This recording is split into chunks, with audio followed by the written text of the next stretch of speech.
Hello, dear friends. Another story I would like to share with you, as in a weekly basis.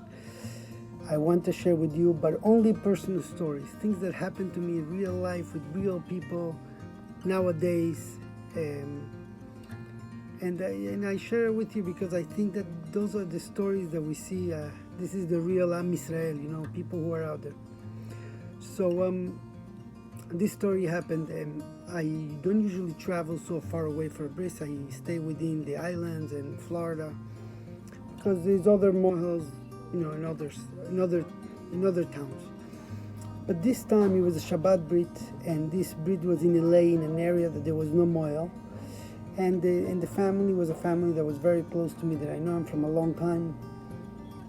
And he's actually a doctor, and he was learning here in Miami. He moved to LA, and when he told me that he had a baby, I said, if it works out, I would love to. And I said, when he came on Shabbat, and it was Shabbat, and I had a ticket to go on Friday and come back. Anyway, we had a Brit Mila in a synagogue of a rabbi that happened to be a rabbi from Argentina that knows my family from a long time. It was really an incredible experience. But the part that I'm coming to that inspired me, so they told me that I've never seen a Brit that that we explain. We really put our heart out there. It's a special moment in parents' life and in the entire Am Israel. It's one more link to the entire Jewish history of 4,000 years of being doing this mitzvah, this incredible mitzvah. So at night when Shabbat was over, I needed to go to the airport. I was leaving right after to check on the baby and straight to the airport. And the shamash, the person who was there, putting away the sidurim, the chumashim, and cleaning up from Shabbat, he tells me, "Rabbi, may I take you to the airport?" I would say, yes, it would be great. Thank you so much. I thought maybe he works as an Uber part-time. And so I said, fine. Then I go to the house. He comes to pick me up at my apartment. And he shows up with a Porsche, a brand new Porsche. Beautiful, I don't like sports cars, but that's for a different day. So anyway, but he was a beautiful car. So I was like a little shocked, like I didn't expect it, but get into the car, I go check on the baby, and then we are on our way to the airport. And at some point I asked him, tell me, what's your story? And he tells me, Rabbi, I'm going to share with you a story. He says, actually the shul, the synagogue, saved my life. He says he grew up as a Jew who was very disconnected from the practice, not from Hashem. We can never be disconnected from Hashem. No Jew is ever disconnected from Hashem, but he was very disconnected from the practice, from Jewish community. And at some point, he had lost contact with his children who were already teenagers.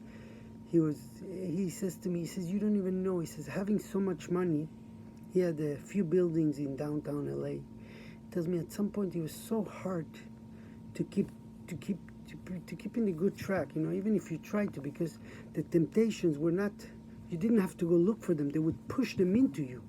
So every trip that I did, they would push more Yetzer Hara, more temptation into me, and I couldn't, and he was living a life, a double life that I was very uncomfortable with, but I couldn't get out of it.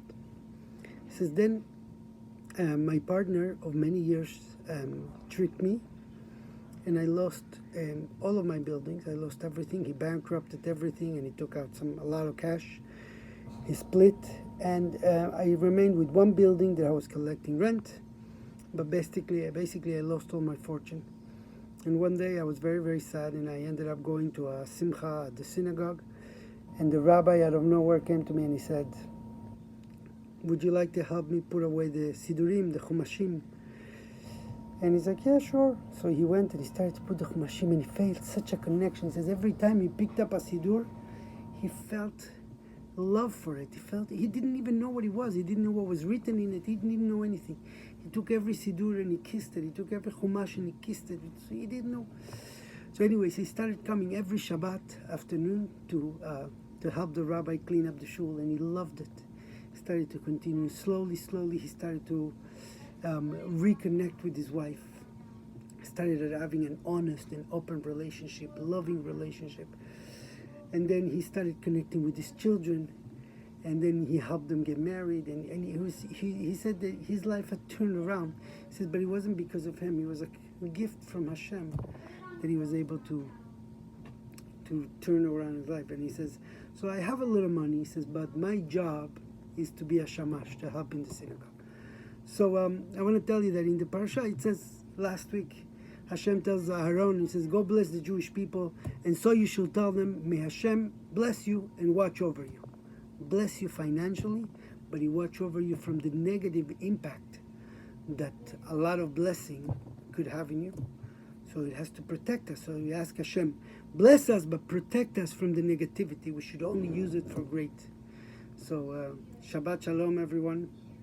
And may Hashem bless you all with wealth, health, and happiness. Amen.